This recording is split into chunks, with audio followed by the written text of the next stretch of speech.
जब नौकर मालिश कर रहा था तो वो मेरे उस चीज के पास आकर रुक गया। मैंने कहा, तुम रुक क्यों गए? काम जारी रखे। वो अपने हाथों से मेरी मालिश करने लगा। मैंने उसे थोड़ा प्रोत्साहित किया, यह गलत नहीं है, आप अच्छी मालिश कर रहे हैं। वह थोड़ा घबराया लेकिन फिर उत्साह के साथ मालिश जारी रखी। 1 घंटा बीत गया और उसके हाथों ने मुझे एक अलग दुनिया दिखाई। फिर वह बोला, मालिक, आप बहुत सुंदर लग रहे हैं। उसने मुस्कुराते हुए कहा और मैंने भी उससे कहा, आप बहुत अच्छा काम कर रहे हैं। उसने बिना सोचे समझे पूछा, क्या तुम मेरे साथ क्रिकेट खेलोगे? नमस्कार दोस्तों, आज की स्टोरी में आपका स्वागत है। मेरा नाम पायल है और मैं दिल्ली में रहती हूँ। मैं देखने में बहुत सुंदर हूँ। मेरी गहरी भूरी आंखें, मेरी कोमल त्वचा पर गुलाबी होंठ और लंबे काले बाल एक विशेष आकर्षण हैं, जो सीधे मेरी पीठ तक जाते हैं। मेरी ऊंचाई 5.7 फुट है और मेरे शरीर की प्राकृतिक खूबसूरती साफ नजर आती है। मेरे शरीर के हर उतार चढ़ाव को देखकर कोई भी मर्द या जवान उसमें खो जाना चाहता है। मेरी शादी 7 साल पहले हुई थी। मेरे पति राहुल एक सफल बिजनेसमैन हैं। उनके पास बहुत पैसे हैं, इसलिए वो जो चाहें खरीद लेते हैं, चाहे वो कोई वस्तु हो या महिला। राहुल हमेशा बाहर रहते हैं और घर पर ज्यादा समय नहीं बिताते। इसीलिए मैं भी अपने जीवन में स्वतंत्र और आनंद से जीवन जीती हूँ। हमारे घर में एक नौकर था, लेकिन किसी कारणवश उसे अचानक गांव जाना पड़ा। उन्होंने कहा कि उनका बेटा रोहित उनकी जगह काम करने आएगा। कुछ दिन बाद उनका बेटा हमारे पास आया और घर का सारा काम करने लगा। रोहित एक युवा, आकर्षक और सशक्त लड़का था। वह साफ सफाई, बर्तन धोना और अन्य सभी कार्यों को व्यवस्थित करता था। हमारे घर में आजादी थी, कोई रोक टोक नहीं थी, इसलिए उसे यहाँ रहना अच्छा लगता था। एक दिन वह रसोई में सब्जी बना रहा था, तो मैंने उससे कहा कि तुम काफी अच्छी बनाते हो। दरअसल जब तुम किचन में होते हो तो मुझे कोई काम नहीं करना पड़ता।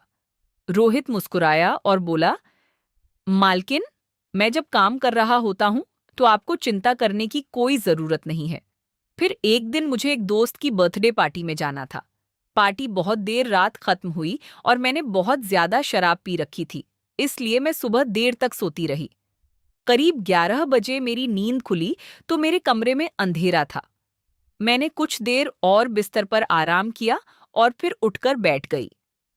मैंने रोहित को आवाज दी और चाय लाने को कहा। थोड़ी देर बाद रोहित चाय लेकर आया और बिस्तर के पास खड़ा हो गया।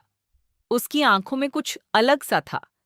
मैंने उसके चेहरे की तरफ देखा, वो मेरी तरफ ही देख रहा था।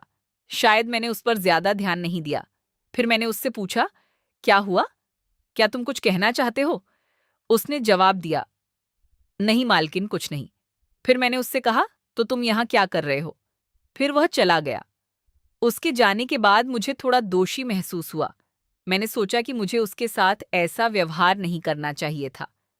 थोड़ी देर बाद मैंने उसे बुलाया और उसे मेरा कमरा साफ करने के लिए कहा। वह तुरंत वापस आया और सफाई के सामान से मेरे कमरे की सफाई करने लगा। मैं बस बिस्तर पर लेटी हुई थी। जब रोहित मेरे कमरे में काम कर रहा था तो मैं उसे ध्यान से देख रही थी। वह मेरे चेहरे को देख रहा था और मैं उसके सामान को देख रही थी। मैं समझ गई कि उसके मन में क्या चल रहा है। मैंने उससे पूछा, तुम ये दूसरा क्या काम करते हो? तो उसने कहा, मैं गांव में बच्चों को पढ़ाता हूँ। फिर मैंने पूछा, सिर्फ पढ़ाते हो या कुछ और भी करते हो? उसने कहा, मैं शाम को अखाड़े में जाता हूँ। मैं मुस्कुराई और कहा, मुझे नहीं लगता कि आप अखाड़े में जाते होंगे, बाद में जब हम बातें कर रहे थे। मैंने उससे कहा, मेरा शरीर बहुत दर्द करता है, क्या तुम मेरी मालिश करोगे? वह थोड़ा शर्मिंदा हुआ और तेल लेकर आया। मैंने उसे तेल से मालिश करने से मना कर दिया। अब रोहित धीरे से मेरे पैरों की मालिश करने लगा और मैं सोच रही थी कि वह मेरे पैरों के ऊपरी हिस्से पर अधिक ध्यान देता है। उनका मन मेरी टांगों की ओर झुक रहा था। मैंने उसे और जोर से मालिश करने को कहा। उसने हिचकते हुए कहा, मालकिन, आपके पैरों को आराम की जरूरत है, इसलिए मैं हल्की मालिश कर रहा हूं। मैंने हंसते हुए कहा, मुझे धीरे धीरे मालिश करना पसंद नहीं है, तुम थोड़ा जोर से करो। वो थोड़ा जोर से मालिश करने लगा। उस वक्त मुझे उसका काम बहुत अच्छा लग रहा था। धीरे धीरे वो मेरे घुटनों की मालिश करने लगा। मैंने कहा, आपका काम बहुत अच्छा है। वह थोड़ा खुश हुआ और मेरे उस चीज के पास आकर रुक गया। मैंने कहा, रुक क्यों गए? वह अपने हाथ से उसकी मालिश करने लगा। मैंने उसे थोड़ा हौसला दिया, यह गलत नहीं है, तुम अच्छी मालिश कर रहे हो। वह थोड़ा शर्माया, लेकिन फिर मुस्कुराकर और उत्साह के साथ मालिश करने लगा। जैसे जैसे टाइम बीता, उसके हाथ थोड़े अधिक आहिस्ता हो गए। एक अद्भुत एहसास हमारे मन में आया। 1 घंटा बीत गया और उसके हाथों ने मुझे एक अलग दुनिया दिखाई। मालकिन, तुम बहुत सुंदर लग रही हो, उसने मुस्कुराते हुए कहा। मैं मुस्कुराई और मैंने उससे कहा कि तुम बहुत अच्छा कर रहे हो। उसने बिना सोचे मुझसे पूछा, क्या तुम मेरे साथ क्रिकेट खेलोगी? मैंने मुस्कुराते हुए उससे कहा, हाँ खेलूंगी, जिसको मैं लंबे समय से इंतजार कर रही थी। अब उसने खेल शुरू कर दिया। मुझे इस खेल में बहुत मजा आ रहा था। खेलकर वह थका हुआ लग रहा था। फिर मैंने उसे थोड़ा आराम करने को कहा। हमारे एक साथ समय बिताने के कारण मुझे अपने पति के अलावा एक अलग दुनिया का अनुभव हुआ। हमारा रिश्ता एक विशेष स्तर पर चला गया। पहले मैंने उसे एक दोस्त के रूप में देखा, लेकिन उसकी मालिश से मुझे बहुत संतुष्टि मिली।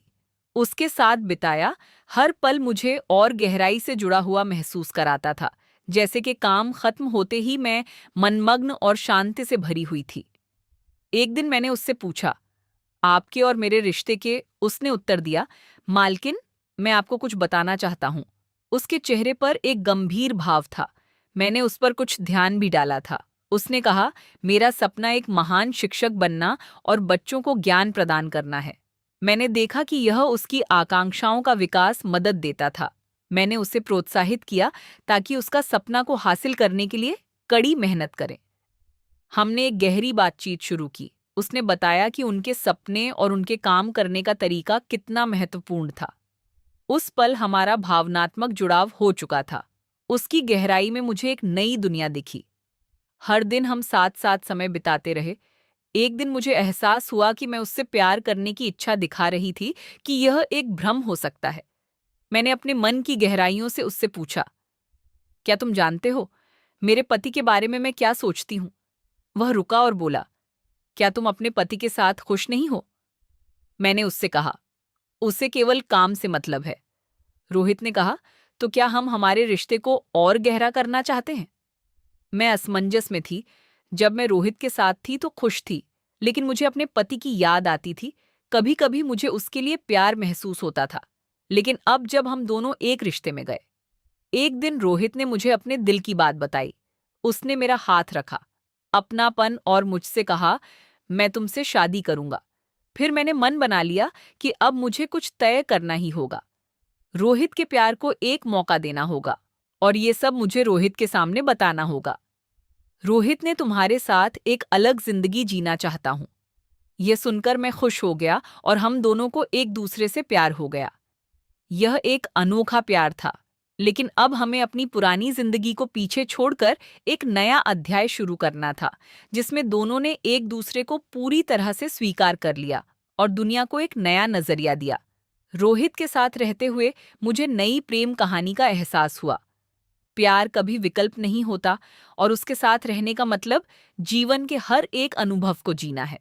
इस प्रकार हमारी कहानी एक विशेष अंत के साथ समाप्त हुई।